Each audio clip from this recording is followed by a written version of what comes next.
Bonjour à toutes et à tous, j'espère que vous allez bien. On se retrouve dans cette deuxième vidéo de la semaine spéciale retour en 2019 avec un film d'horreur, Ça, chapitre 2, réalisé donc par Andrzej Muschietti, donc qui avait déjà fait donc sur le premier volet que j'avais trouvé sympathique mais académique, étant donné que le film tourne avec des enfants et que c'est toujours très compliqué donc de faire un film d'horreur avec des enfants parce que à cause de la loi, à cause de l'âge des enfants, parce que si tu les fais forcément tourner dans des scènes d'horreur beaucoup trop intenses, du coup les gamins après sont traumatisés et même avec les parents après c'est pas évident. Enfin bref, c'est très compliqué de faire un film d'horreur vraiment abouti avec des enfants quoi, surtout quand ils ont encore si c'était des ados d'au moins 17, 18, 19 ans, enfin des préadultes quoi, là ça va, mais quand c'est des gosses de vraiment 14, 15 ans, même un petit peu moins parfois, c'est toujours très compliqué. Donc bon, il avait tenté pas mal de choses lors du premier Muschietti, mais j'avais trouvé que le premier, il s'était pas encore lâché. Contrairement à cette suite, donc du coup, où tu sens que là, il avait des acteurs adultes et confirmés. On a quand même Bill Hader, James Franson, James McAvoy, Jessica Chastain et toujours Bill Skarsgård du coup en Pennywise. Et d'ailleurs c'est, même dans le premier Pennywise, il apparaissait pas beaucoup quoi. Et les scènes dans lesquelles il apparaît, elles n'étaient pas hyper flippante quoi. Tu sentais que il avait un peu joué sur le jumpscare avec Pennywise, par exemple la scène du coup dans le jardin, etc. Dans le premier, bon, même dans les égouts, la scène dans les égouts avec Georgie, c'est peut-être la scène la plus obscure du coup qu'il a tourné avec des gosses. Et même dans ce deuxième là, du coup, il redite deux scènes avec deux gosses, donc dont une gamine lors d'un match de baseball, etc. Une fille qui a une tache de rousseur, etc. sur le joue. Scène qui est bien foutue d'ailleurs, j'aime bien. Et puis une deuxième dans le palais de glace où Bill va tenter donc de sauver un gamin qui est malheureusement coincé et qui s'apprête à être bouffé par Pennywise. C'est les deux seules scènes qu'il y a dans le film. Sinon, il y avait que la première avec Bill, avec Georgie, donc le point différent de Bill, etc. Mais bref, je remercie également donc les deux invités donc qui se joindront à moi donc pour compléter du coup mes propos et donner leur propre avis. Donc merci donc d'avance à Angel Art et à nouveau au Rat Gotham. Donc merci à vous deux donc de vous être rejoints à moi, ça fait toujours très plaisir donc d'être accompagné en vidéo. Donc je vais revenir sur quelques scènes parce que j'ai quand même pris des notes et c'est vrai qu'il y a pas mal de choses à dire sur ce chapitre 2. Je vais quand même essayer de faire vite étant donné que je suis pas tout seul. Alors il y a la scène du début donc qui nous remet un peu en contexte, etc. Donc de la promesse que le club des ratés donc s'était faite à la fin du premier film, et du coup donc après on fait la transition du coup avec un couple d'homosexuels dont l'un est joué par Xavier Dolan. Je me demande vraiment ce qu'il fout là par contre, parce que Xavier Dolan qui est plutôt un mec donc qui fait du film dramatique d'auteur, etc., qui se retrouve comme ça dans un film d'horreur, un gros budget, assez populaire, etc. Enfin, Dolan en lui-même, ça va, c'est un réalisateur quand même qui est assez populaire et qui fait pas mal parler de lui quand il fait un film, mais qui se retrouve quand même dans ce genre de film-là, et pour le rôle en plus qu'il interprète, enfin là, il joue quand même un homosexuel donc qui se fait balancer dans la rivière, qui sera ensuite buté par ça. Donc du coup, c'est ce personnage-là du coup qui désigne en fait le retour qui amorce en fait le retour de Pennywise. Je me suis dit, Dolan qui joue ça, quoi, c'est Spikes comme truc, mais c'est vrai qu'il y a une thématique, de toute façon, sur l'homosexualité et l'homophobie, parce que, même avec le personnage de Richie, parce que, on nous fait, j'ai pas lu les romans, pour le coup, là, du coup, je m'en réfère au roman, mais je crois savoir que le personnage de Richie est homosexuel, parce qu'il y a plusieurs sous-entendus ou répliques qui dit ton grand secret, etc. Il y a plusieurs flashbacks de quand il était enfant, où il rappelle qu'il dragouillait un autre mec. Enfin bref, donc pour le coup la première scène est vraiment bien foutue, j'ai bien aimé, déjà les violents, puisque on est quand même face à deux homosexuels donc qui se font du coup tabasser, et là après qui s'était bouffé le cœur par ça tout simplement. Donc cette scène déjà, elle était bien foutue. Ensuite, on amorce du coup le retour des ratés. Alors du coup on a Bill donc qui est une sorte d'écrivain, scénariste, donc qui est réputé pour faire des fins décevantes. Ensuite, on a Eddie, un homme d'affaires. On a Richie, donc qui joue du coup un humoriste. On a Ben qui joue une sorte de conducteur ou chauffeur de taxi, etc. On a Stanley qui est humoriste, immobilier plutôt. Enfin, il est jeune entreprise dans l'immobilier en gros. Et on a Beverly, donc qui est une femme mariée et battue. Donc chacun a quand même réussi à évoluer de bonne façon, qu'ils sont tous devenus chefs d'entreprise. Enfin, ils ont tous quand même des vies assez respectables. Stanley, par contre, Stanley Harris, du coup, lui, apparemment, il est marié aussi, mais lui, on sait pas ce qu'il fait parce qu'il se fout en l'air. Donc, juste après que Mike, du coup, l'appelait. Et Mike, on sait pas non plus ce qu'il fait. Lui, on sait qu'il est juste resté à Derry au cas où, Ça, il reviendrait, mais on ne sait pas du coup son métier. Voilà, il est dans un endroit, mais on ne sait pas ce qu'il fait. Il est documentaliste, un truc comme ça. Peut-être qu'il bosse dans la police, vu qu'au début ils seront sur les lieux du crime aussi. Enfin bref, je sais pas, c'est une sorte de justicier documentaliste. Hein, il est là, mais on ne sait pas pourquoi. Ensuite, alors j'aimerais m'y revenir. Alors les retrouvailles, ah oui, donc des ratés dans le restaurant, c'est pas mal du tout parce qu'après donc ça va partir complètement en vrille étant donné que ça va leur mettre plein de visions horrifiques dans la tête. J'ai beaucoup aimé cette scène. Enfin, ils s'imaginent en fait qu'il y a des trucs bizarres qui sortent des biscuits et en fait c'est juste des visions. Après tu vas te rendre compte que c'est juste des visions d'horreur que Stan leur met, que Pennywise leur met. J'ai beaucoup aimé cette scène parce qu'à un moment donné, enfin, c'est vrai qu'il y a un truc aussi bien comique qu'horrifique parce que ils sont tous en train de péter des câbles et de surréagir complètement et du coup après tu te rends compte qu'ils sont juste complètement démolis à table et voilà quoi, c'est très drôle hein. Vraiment j'ai beaucoup aimé cette scène. Enfin c'est vrai que Muschietti s'en sort bien pour faire soit de l'horreur et des petits ressorts comiques par-ci par-là et soit ou soit tout simplement de l'horreur et voilà quoi. Enfin il réussit à bien alterner entre plusieurs émotions quand même quand il y a une scène un peu dramatique. Il y a toujours un personnage qui va balancer une petite punchline ou un truc qui fait rire, enfin j'aime bien aimer. Ensuite, donc comme je le disais, donc il y a la scène entre la petite Nikki du coup et Pennywise, voilà. Et j'ai bien aimé parce qu'en fait c'est une espèce de petit moustique, une petite lumière en fait qui va éclairer en fait, qui va mener la petite fille vers les sous-sols et du coup en fait ça va la luciole va disparaître et du coup en fait c'est ça qui l'attrape et du coup après ça en fait ressurgit comme ça. J'ai trouvé la scène vachement efficace parce qu'en fait il y a une grosse zone d'ombre et du coup en fait après il prend sa main comme ça et après il recule et c'est sa tête qui surgit. La scène est vraiment flippante quoi, parce que du coup c'est une redite un peu de comme Georgie et Pennywise au début du premier ça pardon.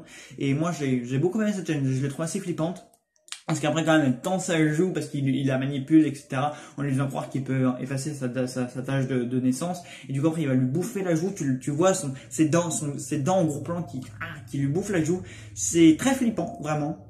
Ensuite, il y a les effets de flou lorsque Mike l'explique l'espèce de rituel. Voilà, en fait, il y a des effets de flou parce qu'en fait, il les a drogués, etc. Enfin, il y a tout un effet de flou en arrière-plan. Enfin, il y a quelque chose de très glauque et spirituel qui se passe à ce moment-là parce qu'en fait, il explique en fait comment Pennywise, comment il est revenu, etc. Et du coup, en fait, il explique que c'est un rituel, une sorte de truc un peu mythologique. Donc, il y a des petits effets de floutage et des mises en scène assez intéressantes à ce moment-là.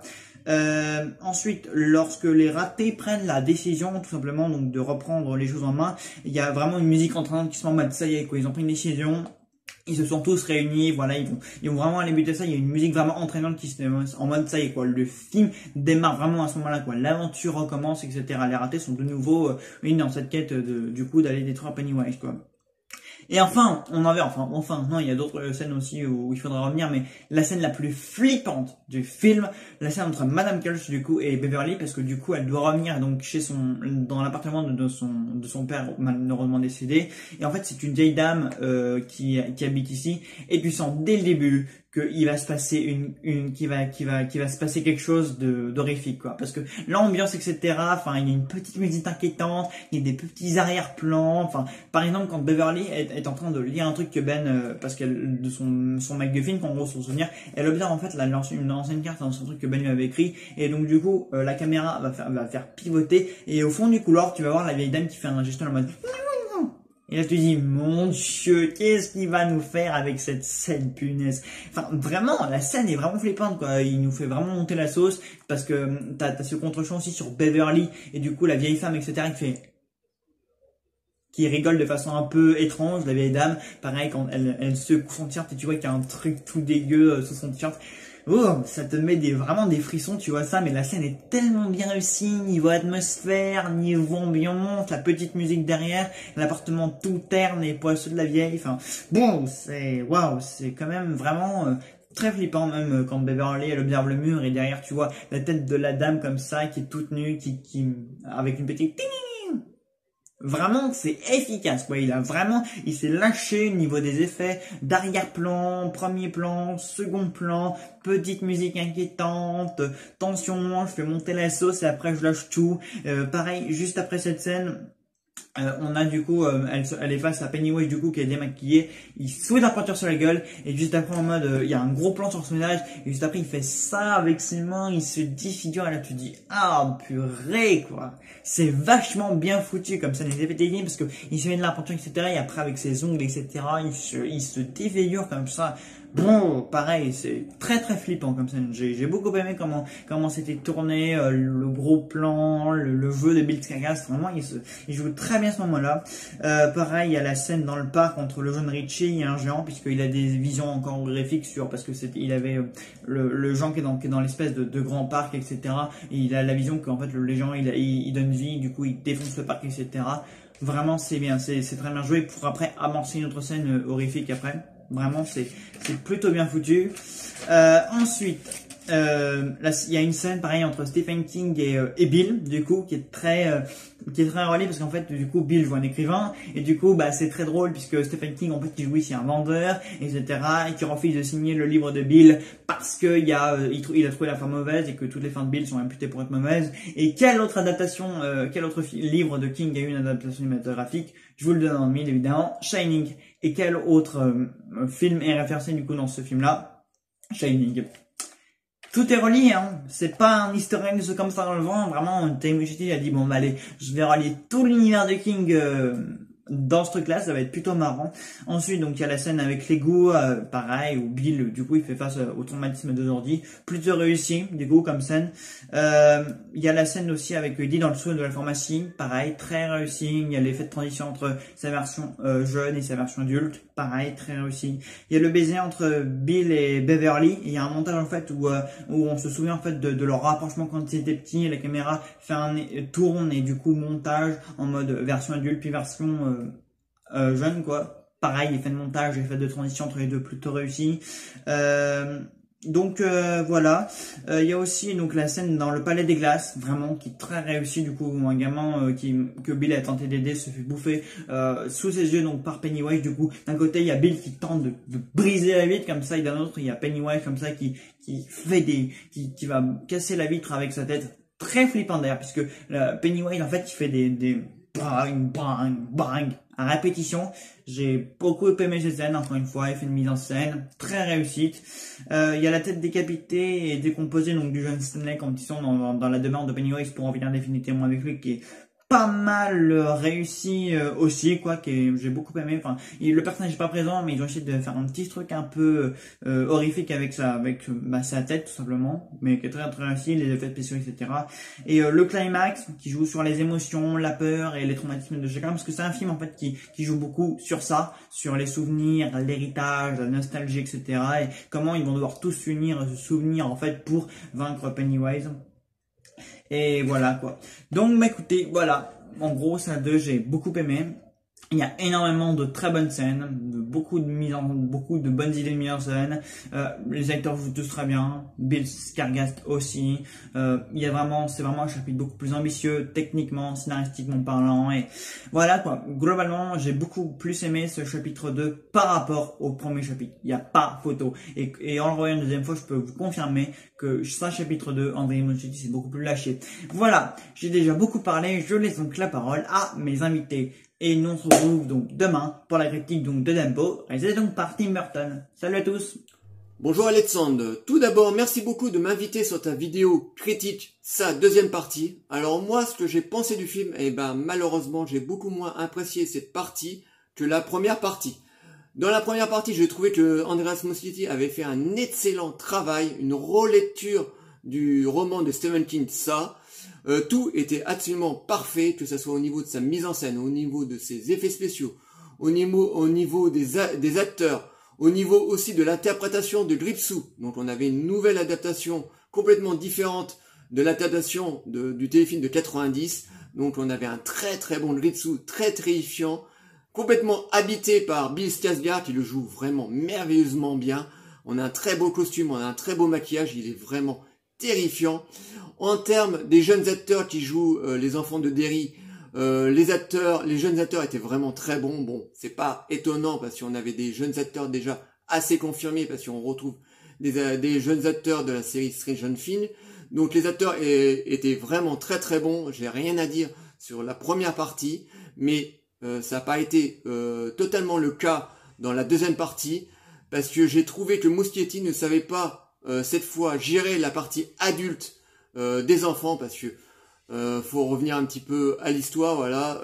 La deuxième partie du film se trouve, t'as les enfants qui reviennent à Derry 25 ans plus tard, donc ils sont devenus adultes, et j'ai trouvé que Muschietti se prenait complètement les pieds dans le tapis. Il n'a pas su quoi leur faire jouer, ou plutôt quoi leur donner un background intéressant pour que le film soit vraiment très bon. Bon, Muschietti a essayé de combler un petit peu les trous en mettant beaucoup plus d'attaques de Gripsou. C'est vrai que dans la deuxième partie, on a beaucoup plus d'attaques de Gripsou que dans la première, et pourtant dans la première on en a beaucoup, mais là on voit beaucoup plus Gripsou, donc je pense qu'il a essayé de combler un petit peu les trous en mettant des attaques de Gripsou. Donc en termes d'effets spéciaux, en termes de mise à mort, on est vraiment très bien servi, mais tout ce qui touche les personnages adultes, pour moi ça a complètement été foiré. Une scène qui était très importante dans le téléfilm de 90, c'était la scène du restaurant. C'est au moment où les personnages se retrouvaient après 25 ans.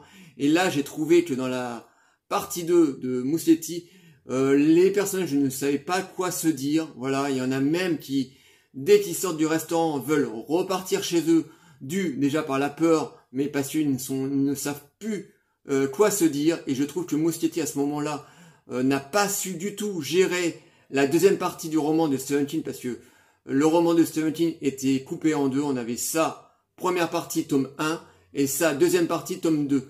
Et je trouve que Muschietti était beaucoup plus inspiré pour la première partie du roman que la deuxième. Et c'est ça qui est un peu dommage, voilà, qui gâche un petit peu la fête. Bon, ça reste quand même un film très plaisant. Je les ai même tous les deux en Blu-ray. Alors tu vois, première partie, deuxième partie, donc c'est des films que j'apprécie quand même pas mal, parce qu'il a fait quand même un très très bon travail. Mais pour moi, la deuxième partie est beaucoup moins bien gérée. Je trouve que c'est très ennuyeux, la partie adulte. Il aurait pu faire quelque chose de beaucoup plus dantesque, parce que pour moi, qui est très fan du film de 90, pour moi, la partie que je préférais, c'était la partie avec les adultes.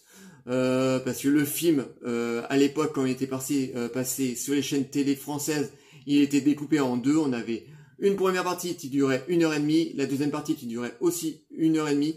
Et c'était bien coupé en deux. On avait la première partie, c'était les enfants, la deuxième partie, c'était les adultes. Et là, tout était vraiment tout collé, voilà, parce que le téléfilm a été tourné en même temps. Et je pense que c'est ce qu'il aurait dû faire. Muschietti, il aurait dû tourner ces deux films en même temps, comme ça, il aurait été dans le même flow.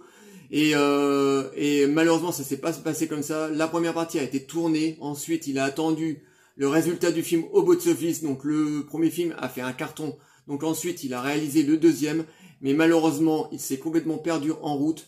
Je pense qu'il a complètement vrillé, parce que à ce moment-là, la Warner lui a donné un budget beaucoup plus conséquent pour faire un film encore plus mordant, plus impressionnant que la première partie, qui est le cas, parce que c'est vrai que en termes d'attaque de Gripsou, c'est vrai que là, on en a pour notre argent, mais tout ce qui touche les personnages adultes, là, c'est complètement gâché. C'est complètement foiré.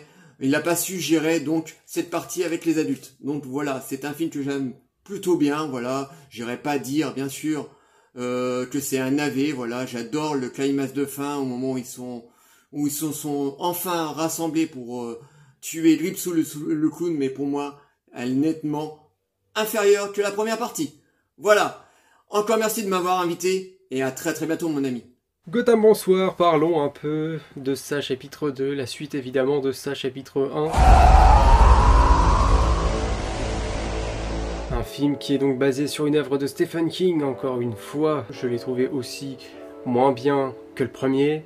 Voilà, le premier déjà parce que le premier c'était le côté enfant, quand on mélange les enfants avec quelque chose d'horrifique, ça marche toujours aussi bien. Ça chapitre 1 est un de mes films d'horreur préférés, et donc ce deuxième film sorti en 2019 et réalisé par Andy Muschietti est très réussi.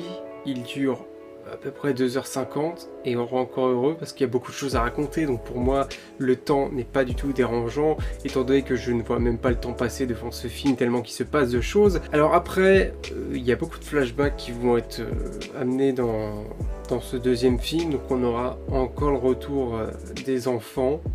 Je vais pas dire que les flashbacks sont le plus utile, ça va leur servir pour certaines situations, pour essayer de faire le parallèle avec leur côté de maintenant, leur côté adulte, quand ils vont revenir à Derry au bout de 27 ans, parce que voilà, ils se sont fait une promesse, et dans ce deuxième film, les revoir adultes, les revoir se retrouver dans ce restaurant. Moi, ça me fait toujours chaud au cœur, parce que c'est une histoire d'amitié que j'aime beaucoup. Le Club des Ratés, déjà, le choix des acteurs est très bon. James McAvoy qui incarne Billy, et ça c'est, je trouve, super au niveau du choix des acteurs. On a Jessica Chastain, voilà, après on a les autres acteurs que je connais un peu moins, donc j'ai pas leur nom en tête, mais je trouve très bien choisi. L'humour marche très bien. Après, le côté horrifique est fait un peu moins peur que dans le premier. Même le premier film n'était pas le film le plus terrifiant, mais j'aime tellement cet univers-là. Bon, je préfère quand même le premier. Le deuxième film va en plus te raconter une petite origin story sur le clown, évidemment. Une petite origin story qui va pas durer très longtemps, mais une petite origin story qui va être plutôt sympa. On va avoir évidemment plusieurs scènes avec Gripsou qui continue à les terrifier. Voilà, on a la scène dans la fête foraine qui est plutôt sympa. On a la scène avec Vicky qui rappelle la scène avec Georgie. Vicky, c'est la petite fille qui va sous les gradins et qui se fait bouffer par Gripsou. Bill Skarsgård qui est toujours aussi bon dans la peau du clown, évidemment. Puis voilà, certaines scènes, je trouve, désamorcent un peu le film, sont un peu bizarres. Justement, la scène du restaurant, cette scène qu'on avait déjà dans le téléfilm, je suppose qu'elle est aussi dans le livre. La scène donc dans le restaurant où je trouve que les effets visuels sont bizarres, je trouve la scène extrêmement bizarre, je trouve qu'elle colle pas vraiment avec l'ambiance, enfin je la trouve étrange. Il y a la scène aussi quand Eddie est face au lépreux et le lépreux lui crache à la gueule et on a cette musique qui accompagne ça. Je ne comprends pas d'ailleurs pourquoi avoir choisi cette musique à ce moment-là, il n'y a aucun intérêt, je trouve que c'est désamorce la scène. Je trouve ça un peu bizarre, mais sinon le film marche. Et puis voilà, je pense avoir fait à peu près le tour de ce film, voilà, que j'aime beaucoup, hein, je le dis encore, mais j'aime beaucoup ça, chapitre 2, voilà. Je vous souhaite évidemment la bienvenue à Gotham City, et je remercie évidemment la critique de Néo de m'avoir invité.